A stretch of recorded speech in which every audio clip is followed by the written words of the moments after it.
जय श्री राधे। नवरात्रि के पावन अवसर चल रहे हैं। माँ भगवती की प्रसन्नता कौन नहीं चाहता। उनकी प्रसन्नता से ऐश्वर्य, सुख, धन धान्य, शांति, आनंद उन्हीं की महती कृपा से प्राप्त होता है। यानी कहा जाता है शक्ति सर्वत्र पूज्यन्ते, शक्ति की ही आराधना है। आप जहां भी जिस चीज को देखें, बिना शक्ति के कहीं भी कोई कार्य नहीं हो सकता। इसलिए शक्ति के 3 रूप हैं, महाकाली, महालक्ष्मी, महासरस्वती।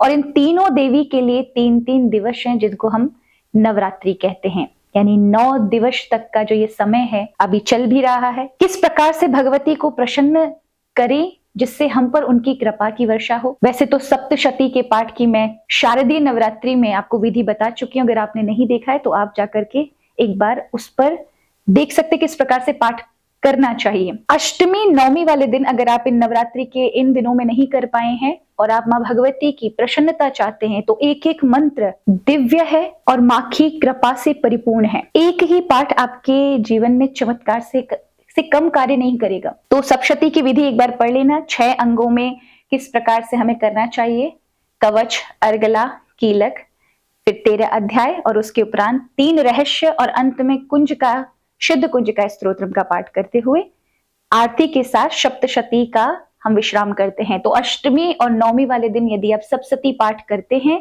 तो माँ भगवती की विशेष कृपा उस साधक पर, उस भक्त पर होती है। किंतु जिनके पास इतना समय नहीं है कि वो सप्तशती के लिए 3 से 4 घंटे, 5 घंटे माँ भगवती को एक ही स्थान पर बैठ करके पाठ कर सके, उनके लिए है देव्य अथर्व शीर्षम का पाठ करें।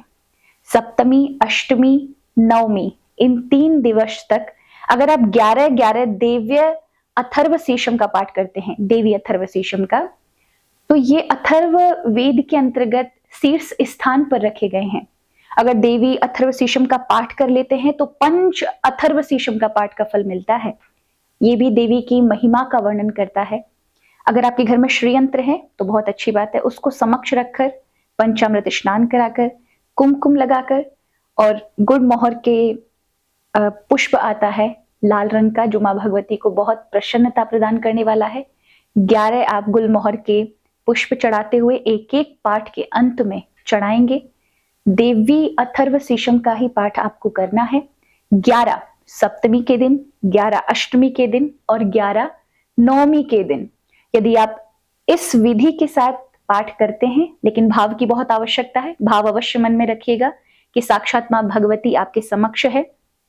तो श्रीयंत्र हो तो बहुत अच्छी बात है, श्रीयंत्र को समक्ष रखें। माँ भगवती का अगर आपके पास श्रीयंत्र नहीं है तो देवी की अष्टभुजी स्वरूप की जो स्वरूप होता है, विग्रह होगा, उसके समक्ष करें।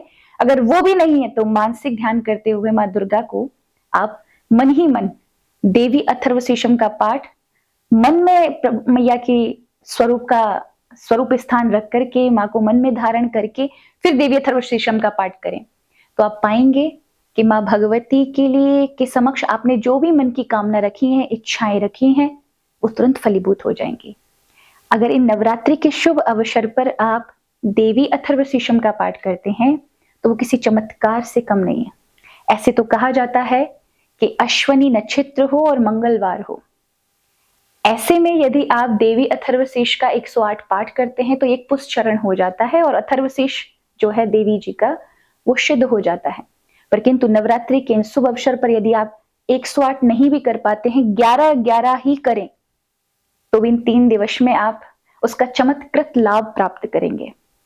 तो मुझे लगा कि आप सभी भक्तों के लिए यह अवश्य बताना चाहिए जिससे आप इसका लाभ ले सकें, क्योंकि माता जी का सप्तशती पाठ, चंडी पाठ जिसको कहते हैं, उसी में ही आपको देवी अथर्व शीर्षम के पाठ का वहां वर्णन प्राप्त होगा। उसे आप अवश्य पढ़ें और इसका लाभ लें और माता के समक्ष अपने मन की भावना रखें। जो भी आपकी इच्छित वस्तु हैं, अवश्य मां प्रसन्न होकर के आपको उन इच्छित वस्तु को प्राप्त कराएंगी।